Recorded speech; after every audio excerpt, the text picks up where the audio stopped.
dangereux. pante boo xamante si on ne fait pas attention véritablement xamul fu ñu yebee Sénégal parce que li nga xamoon ne promesse leader politique la woon.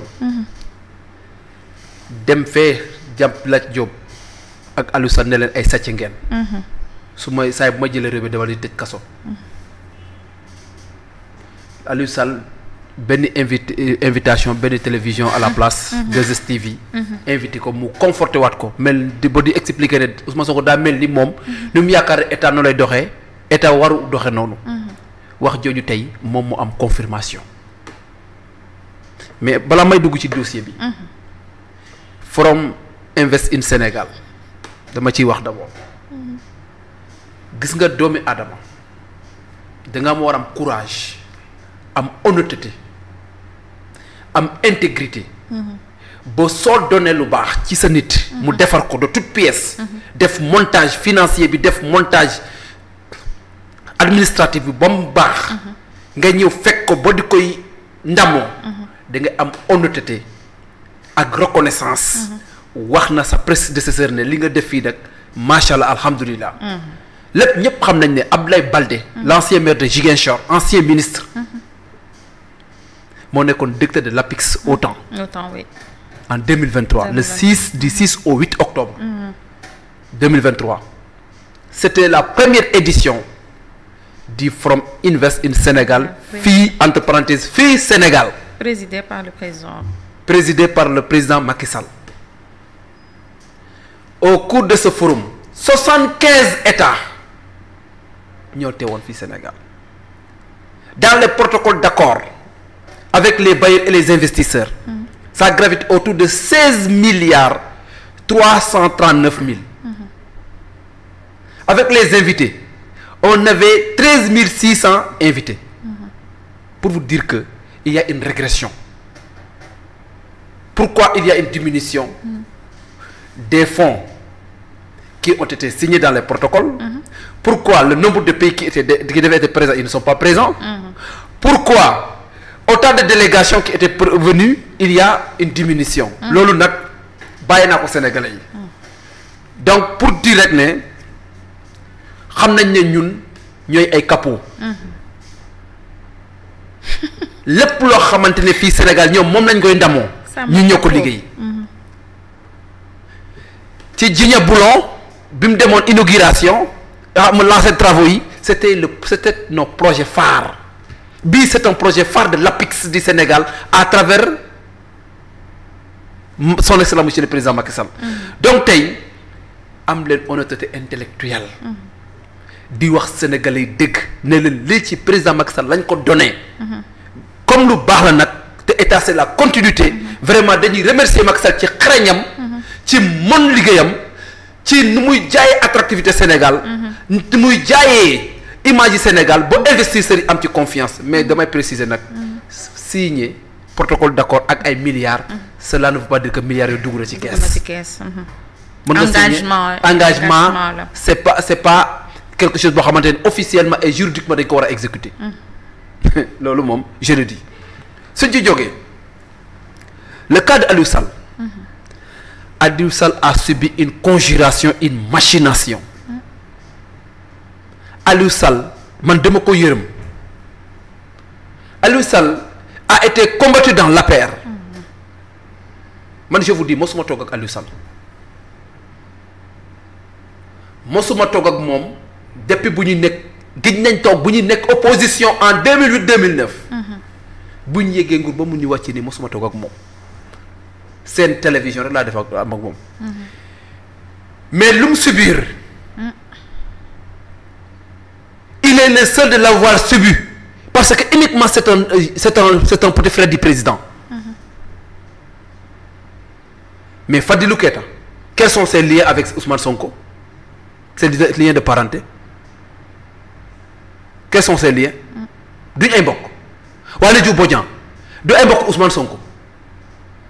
La fille de Yacine Fall qui est nommée directrice du mbokk Ousmane du mbokk du doomu Yacine Fall. yaay nekk ministre doom nekk directrice. Donc vous n'avez pas une leçon à donner aux gens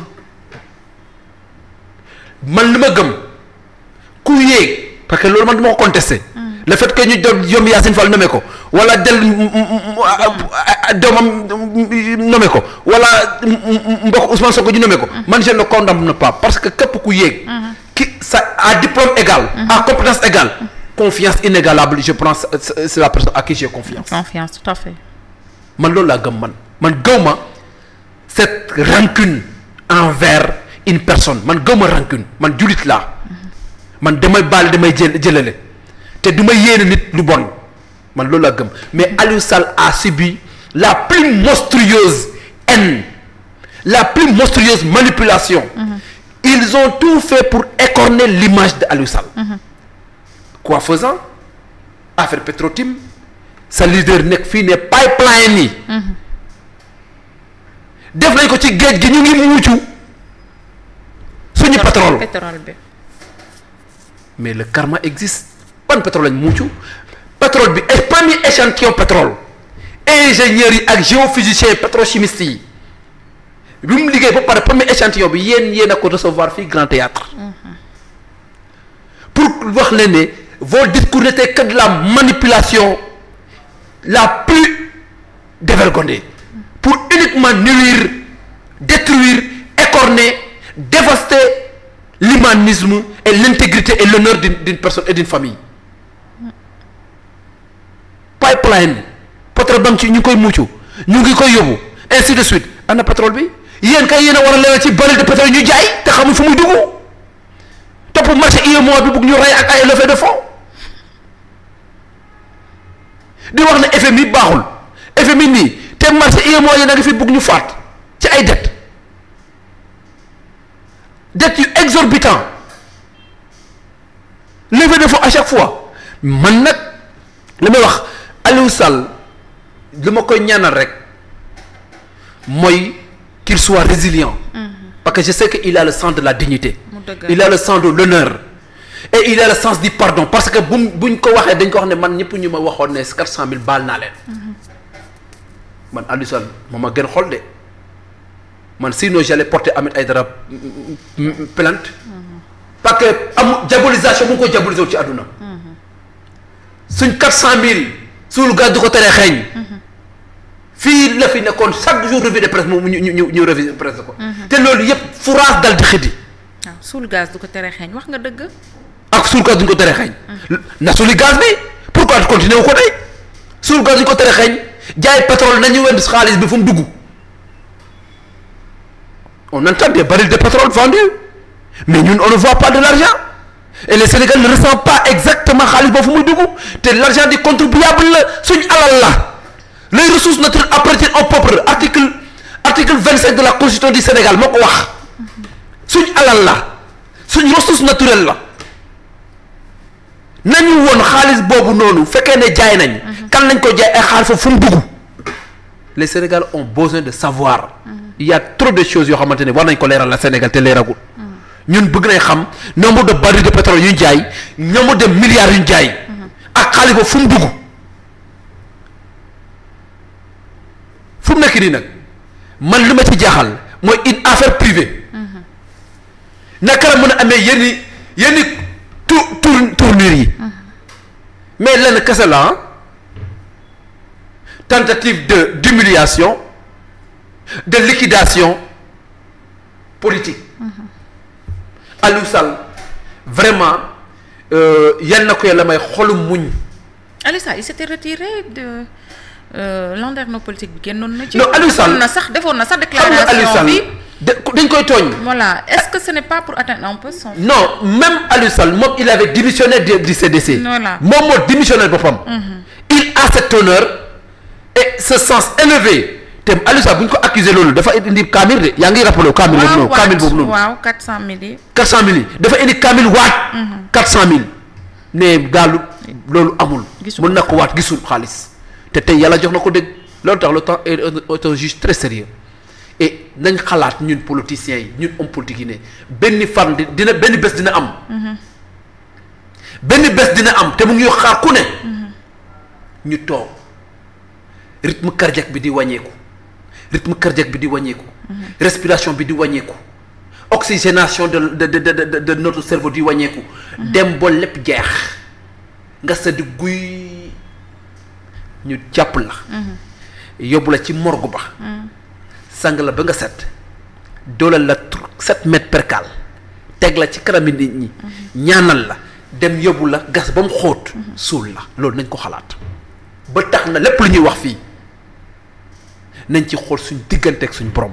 te di témoigner rek luy dégg gis nga man fekkee ne namm naa ci politique wax lu amul. yal na gën a yées ci sama yaay lu mu juru man manipulation man gëma loolu mais Aliou Sall dañ koo tooñ ba ci kanami yàlla. man nag len rek laa ko wekk. jaay doole la. ëpp doole la pour toroxal ay nit. ak njabootu président Macky Sall lii kese la. Farba Ngom fii lañ def déclaration ne su ngeen manifester su ngeen defatee manifestation su ngeen demee seen kër yi ay milliards ngeen fay fekk. fii lañ ko fekk te yéen. ba tey ñu ngi xaar seen déclaration de politique de patrimoine bu premier ministre. ba tey ñu ngi koy xaar gisuñ ko fekkee am na nañ ko publier ñu xam lu mu am ci xaalis Madiambal Diagne dévié na ko à maintes reprises ne ko nañu wan moom lu mu am ci xaalis lu mu am ci patrimoine mais ñu ngi koy xaar on a besoin de savoir notre premier ministre le premier ministre du Sénégal ñaata xaalis la am fekkee ne 1 franc la am ñu xam fekkee ne multimilliardaire la am ñu xam fekkee ne millionnaire la ñu xam lu mu mënti doon fekkee ne un pauvre la ñu xam te il ne peut pas être pauvre parce que il a déjà caisse noire boo xamante ne 9 milliards la woote nañ ko 1 an déjà te Aliou Sall nag